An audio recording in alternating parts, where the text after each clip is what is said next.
How you doing, everybody? Welcome to Monster Territory, brought to you by the Foul Territory Network. That absolutely stunk tonight. If you are looking for one of the most lifeless games you can ever find, a game where it was pretty much over in the first few innings, you might as well have just turned the TV off, go grab yourself a snack, maybe grab yourself a drink, go take a shower, and go hit the hay for the rest of the night. That was the kind of game that was on tonight.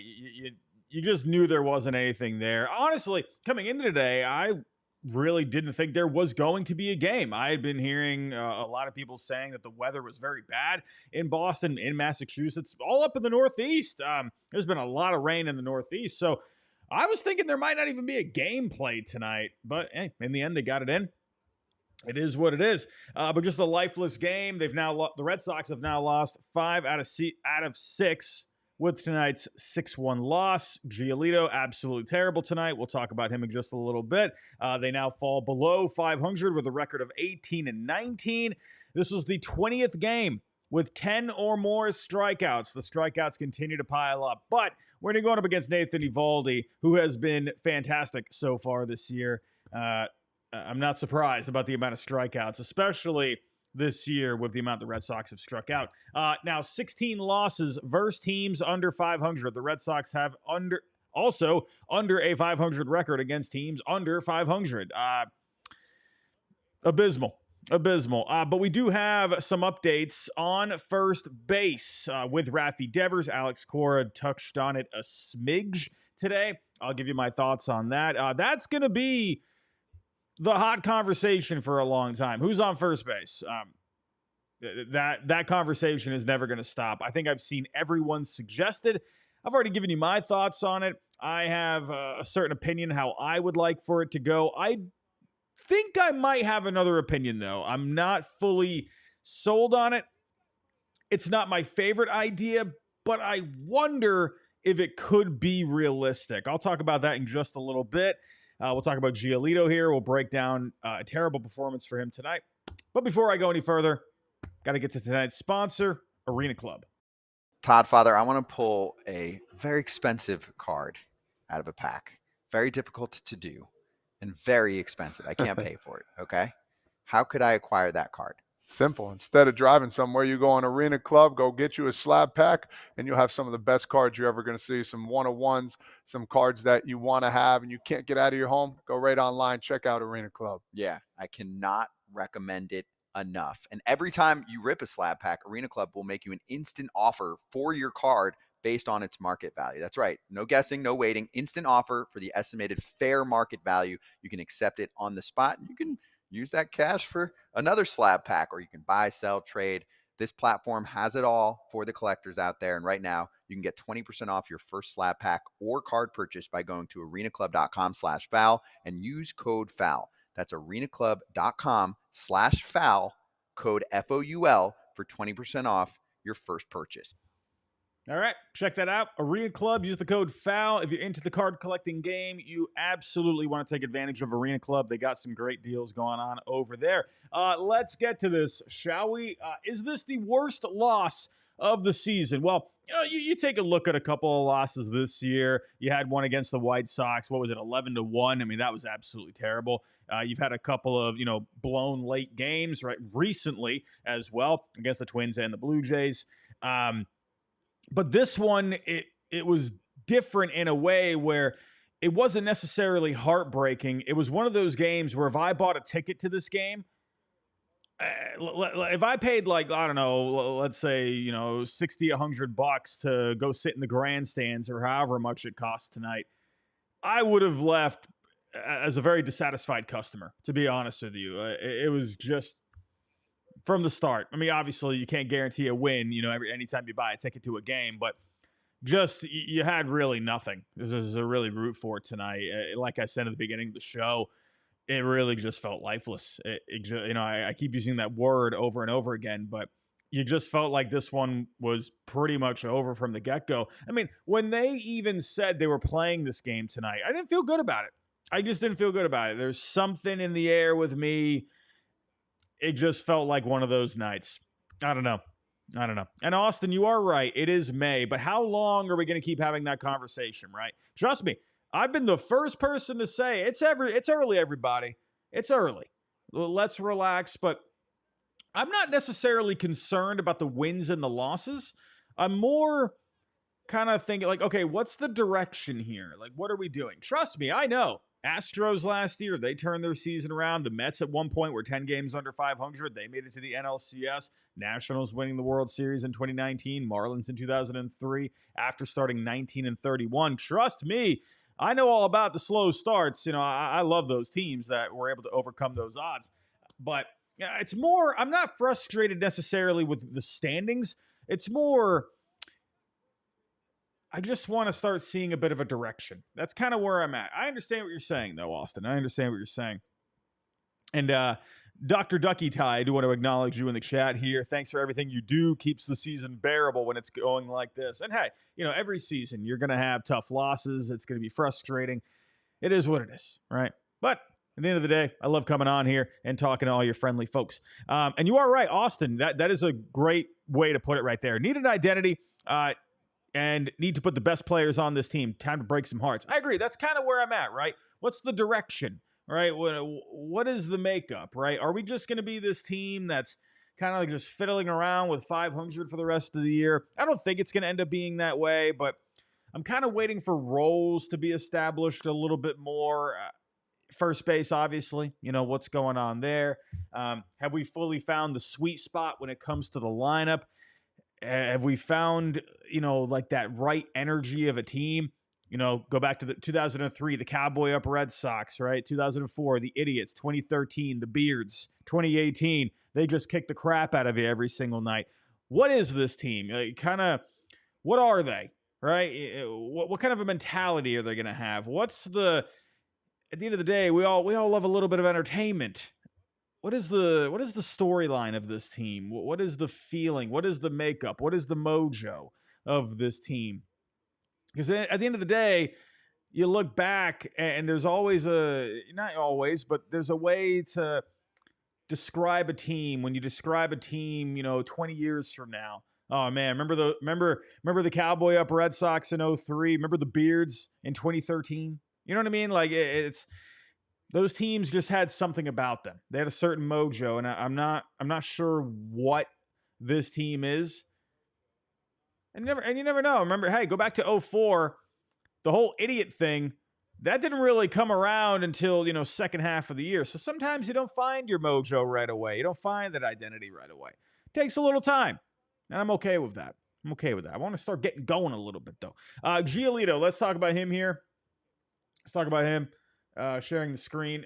Really, Giolito, I'm wondering, what was the deal? I'm thinking with him, I don't know, was the weather getting to him? Did he just not have a good grip? And the one reason I say that, in his last start, he didn't throw too many breaking balls, but tonight he only threw one curveball, one slider. So that kind of makes me think, what was happening with him, right? Fastball, the velo was down a little bit. He was completely missing his spots. He was just getting hammered tonight. The fastball was getting hit. He was leaving changeups over the plate. This Rangers team was not fooled whatsoever. They came ready to play. They just fired their, offensive coordinator? I guess you have offensive coordinators in baseball now. It's not just football. I thought it was the hitting coach. I don't know. But they are now taking a different direction with the offense. And good on the Rangers because it showed tonight. They were much more aggressive, and they took advantage of Lucas Giolito, who was clearly not on top of his game. You got to remember with Giolito, this is a guy who has missed a lot of time over the last year. He's really, still ramping things back up. Could there have been a bit of fatigue?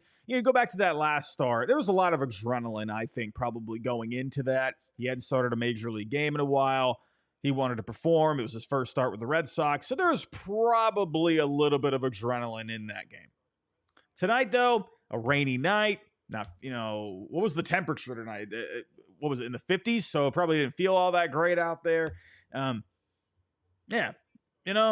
Factor in a little bit of fatigue, physically, mentally. It just wasn't Giolito's night tonight. It is what it is. Fourth inning was the big one. Corey Seager did have a double tonight, but the fourth inning, Jock, he has been absolutely terrible tonight. I just did a video. I posted a video last night on my main channel talking about the worst offseason edition so far. This happens every single time I do these kind of videos. Jock Peterson was the last person I mentioned in that video because he has been off to a terrible start. And of course, tonight he went 2 for 3 with a double RBI against my Red Sox. Of course that happens that way. Every single time I do a video like that, every time. Adolis Garcia with a sac fly, Jonah Heim, Josh Smith, Wyatt Langford, they each had RBI base hits tonight. The fourth inning, that was the dagger. Carlos, again with the weather excuses. I mean, yeah, you're right. It's not necessarily an excuse. In the end, the Rangers, hey, they came to play. They were ready. They were just ready to, from the word go. For Giolito, though, again, it's about what do you do to adjust, for the elements, right? We talked about this with the cold weather a little while ago. In the end, the Rangers were just better prepared. Nathan Eovaldi was better prepared. So it is what it is. I do want to shout out some players, though. It wasn't all terrible tonight. Sean Newcomb, hey, big outing for him tonight out of the bullpen. I was wondering at one point if he was going to get sent down or if he was going to get DFA'd or whatever, when Giolito came back. But Sean Newcomb, he pitched well enough to stick around with the team here, and he gave the Red Sox 4 shutout innings tonight. 3 strikeouts. That was huge. Saving the bullpen tonight. Gotta love that. Brennan Bernardino, 4 strikeouts, 2 innings. So good job from those 2 guys tonight, really saving the bullpen for the next 2 games. Alex Bregman, Narvaez, they each had doubles tonight. Abraham Toro as well. He is the first baseman right now, along with Romy Gonzalez, sorry. Had a nice play in the second inning defensively, an unassisted double play, made a dive, tagged first. So, hey, you know what? Abraham Toro, I'm okay with going with a platoon here for a little bit, but I am looking for some kind of an answer. And that brings us to the latest on first base. What is the latest on first base? Well, Alex Cora did have a little bit to say here on the day. Let's share the screen here. He was asked once again, if he had any conversations with Devers about a move to first base since Casas' injury. Cora simply answered no. He also answered no when asked if he had any plans to discuss a move to first base for Devers. So right now, again, who knows what this is going to look like in a few weeks? Could this be a different conversation in a month? I think you need to let things play out. But as Red Sox fans, we've always been passionate. And when your everyday first baseman goes down and there's not really a clear-cut answer minus Romy Gonzalez and Abraham Toro, you are, as Red Sox fans, as we always have been, we want answers. And we want to know what's going on. I mean, sure, Abraham Toro making a decent play tonight. I think he got a hit tonight too. Maybe he can do a couple of things. Romy Gonzalez, sure, but I'm looking for a long-term answer, and it is early enough to where you can really think about those things where, you're not past the trade deadline. It's not like you're just completely in a hole at this point. Obviously, you lost Casas for a lot last year too. So, but you don't want to do that again, especially when this is a team with expectations this year. So it's interesting, all right? And we just want to know what the deal is, right? I see you in the chat. Do you think they would bring back Yoshida if Devers moves to first? Yoshida did talk today or yesterday. I can't remember when it was exactly, but saying that he would be able to hit right now if that became an option. So again, my number one option right now for first base for the Boston Red Sox here in 2025, it's Rafi Devers going to first base. Listen, and this isn't me just reacting to the times. I've been saying since the offseason, you can go back to old streams. I've been saying that I think Rafi can be a guy that can play first base. This isn't like I'm just coming up with it now. I've been saying it. I've talked with people that know some people in the know that, he has been a name that's come up. I talked to Zach Scott, former Red Sox executive. He was also he was the GM of the Mets not too long ago, but he was with the Red Sox organization for a long time. And we had a conversation about Rafi and the defense. He talked about third base, how, that there was definitely some work to be done there with Rafi, but he said he could see Rafi being an okay first baseman long term. He's still young enough, right? 28 years old. So Zach Scott, who, and that he told me there were conversations within the Red Sox organization that this could be a possibility one day, that they even envisioned Xander Bogaerts and Rafi on the right side of the infield, second base and first base. So again, I'm not just coming up with, Rafi at first base, just going with the times, right? I'm not just going with the wind. I've been saying this. But it was a little tricky in the offseason because you had Tristan Casas still. I was saying if Tristan Casas got traded and then Rafi could move over to first, that could open up DH. So, and I will say this, right? There were a couple of people. I made a tweet tonight acknowledging Kevin Millar. Kevin Millar went on a bit of I don't want to say a rant. It felt like maybe it was almost getting there, but he sounded more passionate about it. You got to remember, Kevin Millar, former first baseman for the Red Sox, that guy had bricks for feet. And he was not very good at all at first base, and he'll tell you that first thing. But, he's a guy that obviously knows the ins and outs of first base. And he talked about how many guys in the past have stepped up, right? And he even brought up Mike Napoli. That was a name. I love Mike Napoli. And I always remember how he came over to the Red Sox to play first base. But then I always seem to forget that Mike Napoli was a catcher at one point. So Napoli was open to playing first base for the Red Sox. I mean, it was kind of the way his career was going anyway. But, that was an example. Kevin Youkilis, we've brought up that example as well. You've got, legends, Albert Pujols, Miguel Cabrera. They've done it. He even brought up Mookie Betts. How Mookie Betts, this is a guy that's getting paid a lot of money with the Dodgers. I still cry myself to sleep every single night. But Mookie Betts, this guy played shortstop last year. Shortstop. He was playing shortstop. Second base, right field, left field. Go sell hot dogs at the concession stand. Mookie Betts will do whatever you want him to do.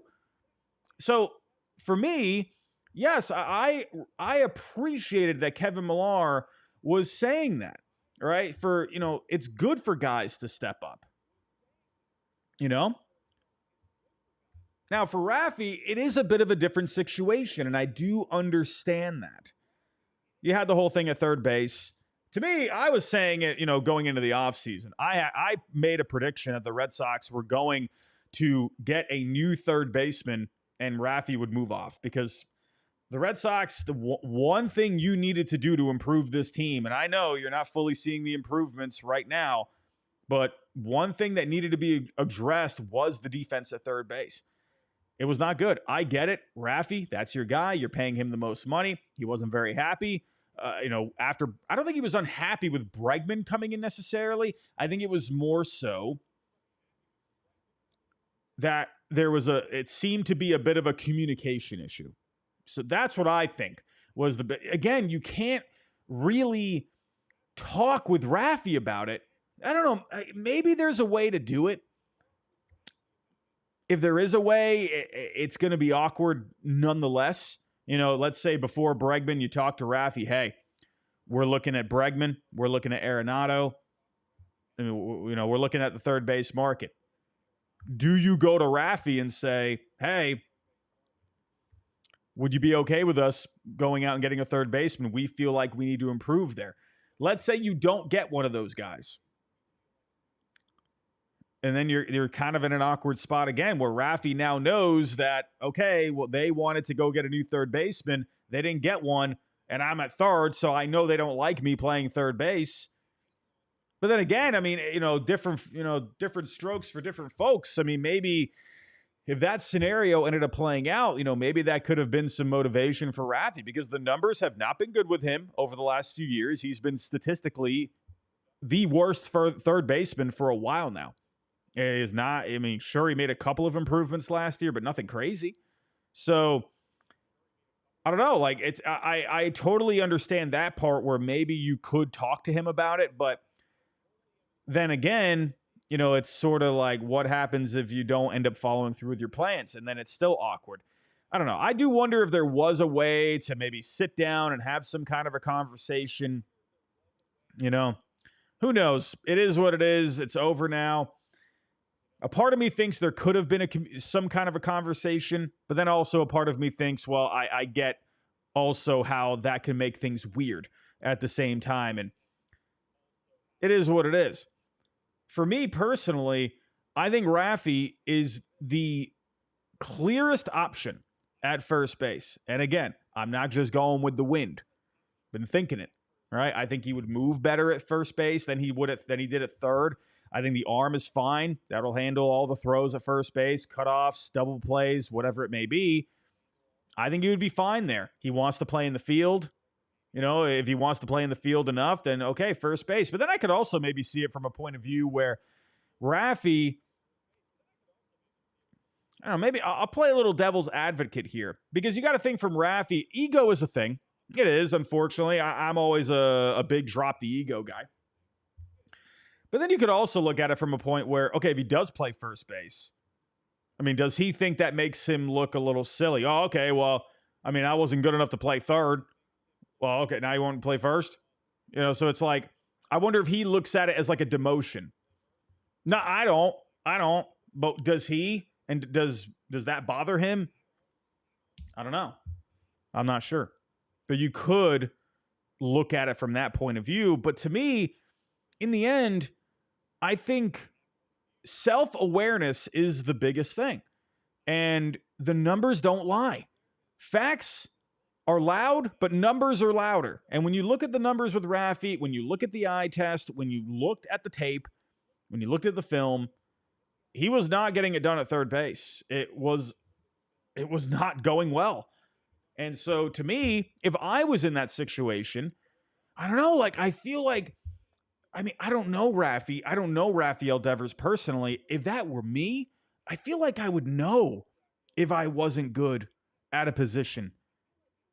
I don't know. That's just me. Like, I am okay with admitting if I'm not good at something. That's me personally. I don't know how he is, but the numbers did not paint a false story. It's how it was. I don't know.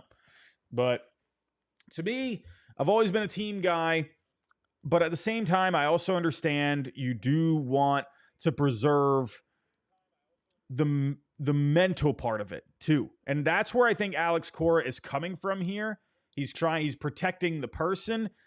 In the end, everyone's going to be different. Everyone's going to have a different mentality, a different reaction to things. Everyone's going to have a different personality.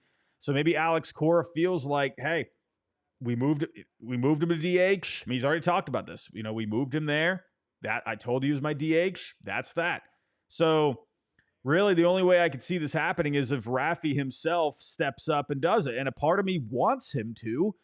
But then I could also understand the other side of it, where he feels like he needs to be in a routine. Routine is a big thing for baseball players. Routine is a big thing, no matter how you slice it. So if Rafi has gotten himself into a routine where he's feeling good, remember, he got off to a bad start offensively, and he's finally starting to come around here, you know, over the last several weeks. So if he feels like that is going to be a detriment to, you know, how he's gotten himself to kind of get back on course here, then I can also understand that point of view. For me, the most simple solution is for him to go there, but not right away. Give it time, get some pregame, you know, really drill it in, and really try and step up for the team. You're getting paid the big bucks. I would like for that kind of mentality, because I'm sorry, I see Mookie Betts, and I see him playing shortstop last year, and I think he did it on the fly. I see Kyle Schwarber grabbing a first baseman for the first time in his career and playing first base, and, you know, even laughing at himself along the way. I see that, and to me, I don't know, like I like that mentality. I don't know. But I did come up with another idea. I've seen a couple people mention it. And speaking of, and this is where I get back to the team mentality thing. And I don't like the idea necessarily, but I wonder if it could be something. Again, Not saying it's my preference, but I wonder if maybe Trevor Story could be an option. I know that might sound crazy. Here's the thing about Trevor Story. Here's the thing. Now, I love Trevor Story at shortstop. However, I think of the team aspect, and if there is a guy that would want to step up for the team, I wonder if Trevor Story would throw his hat into the ring. I just wonder. I'm not saying it's the best idea, but I wonder if he would do that. Because Trevor Story is all about the team. He's a team leader, veteran player. He's been very good defensively at shortstop. I wonder if that could be a solution. And another part about this that could make it interesting is that it would open up shortstop. Marcelo Meyer's been hitting very well. However, I also see the point of view where he's your veteran shortstop. A shortstop is one of the most valuable positions in the game of baseball. You got catcher, shortstop, center field, second base. Those are the highest valued positions in baseball. So having an everyday shortstop, especially a guy that can handle it day to day, Trevor Story is that guy. Now, I will say this with Story, defense has been a huge thing for him. But so far this year, it's not what it's been. Obviously, he's been hurt the last couple of years, but this guy's been so good defensively. I mean, he's been amazing. Go back a couple of years ago in a very small sample size, 168 plate appearances. He had 8 outs above average. Last year, it did go down a little bit, but he had 106 plate appearances. He still had 2 outs above average. So I wonder if there could be a conversation here with Trevor Story. Again, I think it's unlikely. But if you're looking for a guy that could possibly step up, and if you're looking for a logistical way to get Marcelo Meyer into the lineup, this could be a solution. We'll have to see. I've seen a couple of people mention Blaze Jordan. He has been hitting pretty well in the minor leagues, got off to a slow start. I just think he's too far away at this point. I mean, listen, I would love to see that bat at Fenway Park. I really would. But I feel like he's only 22 years old still. I feel like he's still another year away before you give him a chance. Right? He took some strides last year. I feel like it's a little too early, personally. Now, I see in the chat, Anthony Rizzo, Carlos is still on the market. I do wonder if he could be a solution.